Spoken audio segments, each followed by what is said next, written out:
আমাদের mail ID গুলো hack করে, টুইটার হ্যাক করে, আমাদের বইদের নামে অশ্রাব্য ভাষা ব্যবহার করে রাতের বেলায় আবার প্রস্তুতি নিয়েছে, ওই রাতেই তারা আবার কর্মসূচি দিয়েছে। তার মানে একটা মেটিকুলাস ডিজাইন করে নারীদেরকে তারা যে লাঞ্ছিত করেছে, এই লাঞ্ছনা ঢাকার জন্য একটা ট্রাম্প কার্ড হিসেবে তারা এটা ব্যবহার করেছে।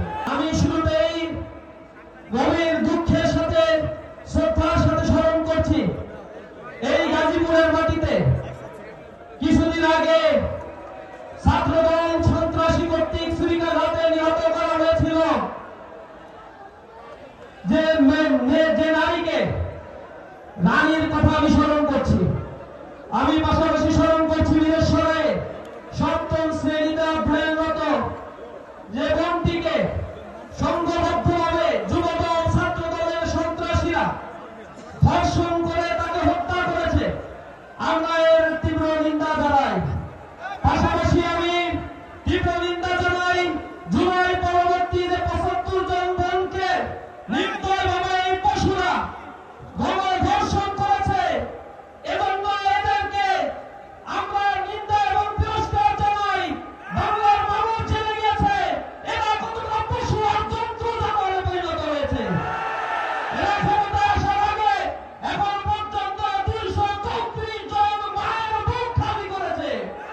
এরা ক্ষমতায় আসার পরে পুরো বাংলাদেশকে জাহান্নামে পরিণত করবে। সুতরাং এখন সময়, যদি তুমি থেমে দাও তবে তুমি শেষ, যদি তুমি রুখে দাঁড়াও তবে তুমি বাংলাদেশ। গাজীপুরবাসী রুখে দাঁড়ানোর জন্য কি প্রস্তুত আছে? এরা বাংলাদেশের শিক্ষাঙ্গনগুলোকে কলুষিত করার জন্য অস্ত্রের ঝমঝমনি চালিয়েছিল। এরা গণতন্ত্রে বিশ্বাস করে না, জনগণের ম্যান্ডেটে বিশ্বাস করে না। এ কারণে প্রতিটি ছাত্র সংসদ বানচাল করার জন্য কুচক্রী বল হাইকোর্টকে পর্যন্ত ব্যবহার করে ছাত্রদের অধিকারকে দুলিশ্বাস করার ষড়যন্ত্র করেছিল। বাংলাদেশের তরুণ সমাজ লাল কার্ড দেখিয়ে দিয়ে বাংলাদেশের প্রতিটি শিক্ষাঙ্গন থেকে তাদেরকে বিতাড়িত করেছে। আগামীর বাংলাদেশ অপেক্ষা করছে এ সন্ত্রাসী চাঁদাবাজ আর দুর্নীতিবাজকে এ বাংলাদেশ থেকে চিরতরে লাল কার্ড তারা দেখিয়ে দেবে। তারা এখন জনগণের সমর্থন না পেয়ে চরিত্র হননের কাজে লিপ্ত হয়েছে। আমাদের মোবাইল গুলো, আমাদের মেইল আইডি গুলো হ্যাক করে, টুইটার হ্যাক করে, আমাদের বইদের নামে অশ্রাব্য ভাষা ব্যবহার করে রাতের বেলায় আবার প্রস্তুতি নিয়েছে, ওই রাতেই তারা আবার কর্মসূচি দিয়েছে। তার মানে একটা মেটিকুলাস ডিজাইন করে নারীদেরকে তারা যে লাঞ্ছিত করেছে, এই লাঞ্ছনা ঢাকার জন্য একটা ট্রাম্প কার্ড হিসেবে তারা এটা ব্যবহার করেছে। সেই জায়গায় তোমাদের নিচু মানসিকতা, এ কারণেই তোমরা ধ্বংস হবা। যেমনিভাবে প্রতিটা ক্যাম্পাসে আমাদের বোনেদের ছবি বিকৃত করেছিলে, বোনেদের নামে ফ্ল্যাগ শেমিং করেছিলে, বুলিং করেছিলে, প্রতিটি নারী জেগেছিল, প্রতিটি ক্যাম্পাসে নারীরা ইসলামী ছাত্র শিবিরের উপর আস্থা রেখেছিল। আজকে নারীরা বসে আছে, জেগে আছে, তারা অপেক্ষা করছে ১২ই ফেব্রুয়ারি যে ক্ষণ আসছে। আগামীর ১২ই ফেব্রুয়ারি সূর্যের উদয় হবে, সে সূর্য হবে নেই ইনসাফের সূর্য ইনশাআল্লাহ। দাঁড়িপাল্লার গণ জোয়ার শুরু হয়েছে, নগর বন্দরগুলোতে আজ জনগণ জেগে উঠেছে।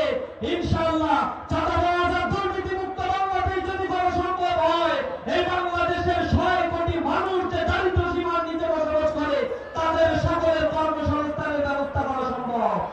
সোশ্যাল সেফটি নেট প্রোগ্রামের নামে প্রতি বছর বাজেটে ১,২০,০০০ কোটি টাকার অধিক বরাদ্দ দেওয়া হয়। এই বরাদ্দের টাকা শুধুমাত্র দুর্নীতিগ্রস্ত আমলা আর যারা রাজনীতি করে অর্থ উপার্জনের জন্য, এই রাজনীতিবিদরা তাদের পকেটে পড়ে, জনগণের কোন সেবা তারা করে না। জামায়াত ইসলামী ক্ষমতায় আসলে সোশ্যাল সেফটি নেট এই প্রোগ্রামের সকল টাকা জনগণের দোরগোড়ায় পৌঁছে যাবে ইনশাআল্লাহ। যদি দারিদ্র্যমুক্ত, ক্ষুধামুক্ত, আত্মনির্ভরশীল বাংলাদেশ করতে চান, আগামী ১২ ফেব্রুয়ারি সকাল থেকে দাঁড়িয়ে থেকে সন্ধ্যা অব্দি নিজের ভোট খুলে এটা প্রজন্ম তাদের ভোটাধিকার নিশ্চিত করবে ইনশাআল্লাহ। সকলকে সেই আহ্বান জানিয়ে আমার কথা শেষ করছি। আসসালামু আলাইকুম ওয়া রাহমাতুল্লাহ।